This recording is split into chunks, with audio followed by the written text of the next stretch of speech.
अस्सलाम वालेकुम गाइस, कैसे हैं आप। उम्मीद करती हूँ आप लोग खैरियत से होंगे और मैं भी खैरियत से हूँ अल्हम्दुलिल्लाह। तो ये हो रहा है मॉर्निंग टाइम और मॉर्निंग में हो रही है नाश्ते की तैयारी।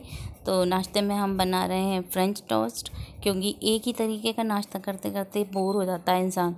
तो इसलिए आज हमने फ्रेंच टोस्ट बनाया और ये सबको पसंद भी हुए हैं और थोड़ा लाइट भी रहता है नाश्ता। तो एक साइड में तो चाय बन रही है और दूसरी साइड में इसको फ्राई कर रही हूँ। तो ये थोड़ा सा बस घी लगा कर फ्राई किया जाता है, डीप फ्राई भी नहीं होता जिससे दिल घबरा जाए। तो इसमें हम नाश्ता करते हैं। चलिए नाश्ते आप भी कर लीजिए।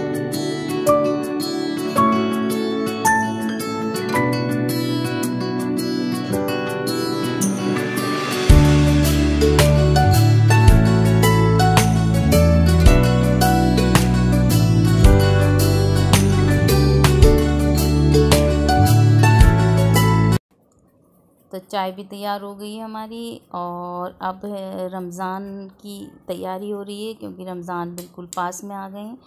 तो इसके लिए मुझे थोड़ा सा प्रिपरेशन करनी थी कि फ्रिज काफ़ी भरा हुआ होता है, हमेशा रहता है वो तो, लेकिन इसके लिए रमज़ान के कुछ सामान ऐसा होता है जो फ्रिज में जगह बनानी पड़ती है।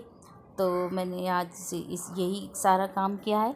सुबह से सारे दोनों फ्रिज को मैंने सफाई की है और उसके बाद सारे जो सामान एक्स्ट्रा था उसे बाहर निकाल दिया और जो ज़रूरी सामान था उसे रख दिया है, क्योंकि बहुत सा सामान ऐसा होता है रमज़ानों में जो फ्रिज में रखा जाता है, तो इसलिए इसमें जगह बनाई है। तो मेरे आज पूरा दिन इसी तरीके से निकल गया और कुछ चीज़ें ऐसी थी जिन्हें साफ़ भी किया। और ये बेसन जैसे खुला हुआ पैकेट था, मैं फ्रिज में रख देती हूँ क्योंकि गर्मियों में इसे ख़राब हो जाता है। तो इसलिए अब इन सबको मैं निकाल कर जो बाहर की चीज़ें उन्हें बाहर रख लूँगी, उन्हें डिब्बों में करके रख लूँगी और जो फ्रिज की हैं वो फ्रिज में ही रख देंगे हम। तो ये कुछ थोड़े बहुत फ्रूट रह गए थे, बस इन्हें भी ख़त्म करना है, फिर बाकी तो रमज़ान में ही आएंगे।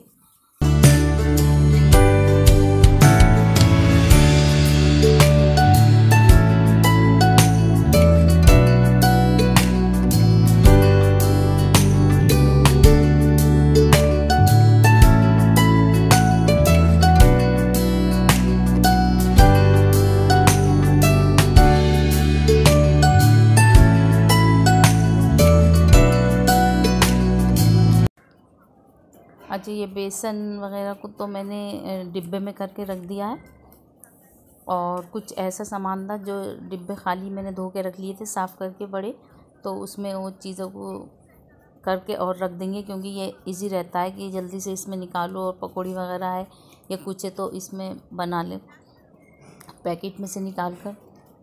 तो ये मैंने आइसिंग शुगर थी एक और ये था, मैंने इन दोनों को डिब्बों में लौट लिया।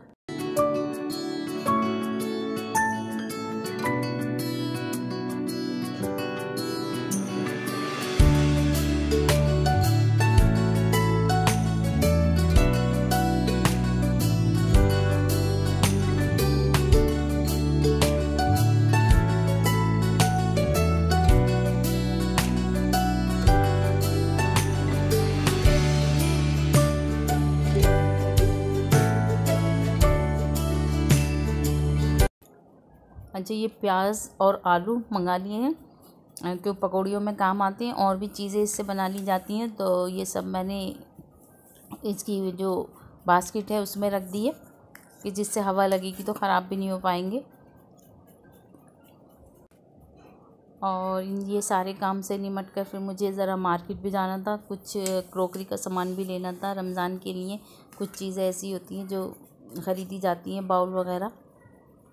तो ये मैं क्रॉकरी शोरूम पर गई थी, तो वहाँ से कुछ बाउल्स थे और कुछ ऐसी चीज़ें होती हैं जो रमज़ान में ज़रूर काम आती हैं क्रॉकरी में, तो वो लेने गई थी। तो ये हमारे यहाँ की बहुत बड़ी इनकी शॉप है। फिर उसके बाद मुझे ज्वेलरी शॉप पर गई, वहाँ पर मैंने थोड़े से कुछ सामान था वो लिया, क्योंकि अब रमज़ानों में तो बाहर निकलना बहुत मुश्किल है रोज़े में, तो इसलिए जो कुछ भी होता है हम पहले से लेके रख लेते हैं।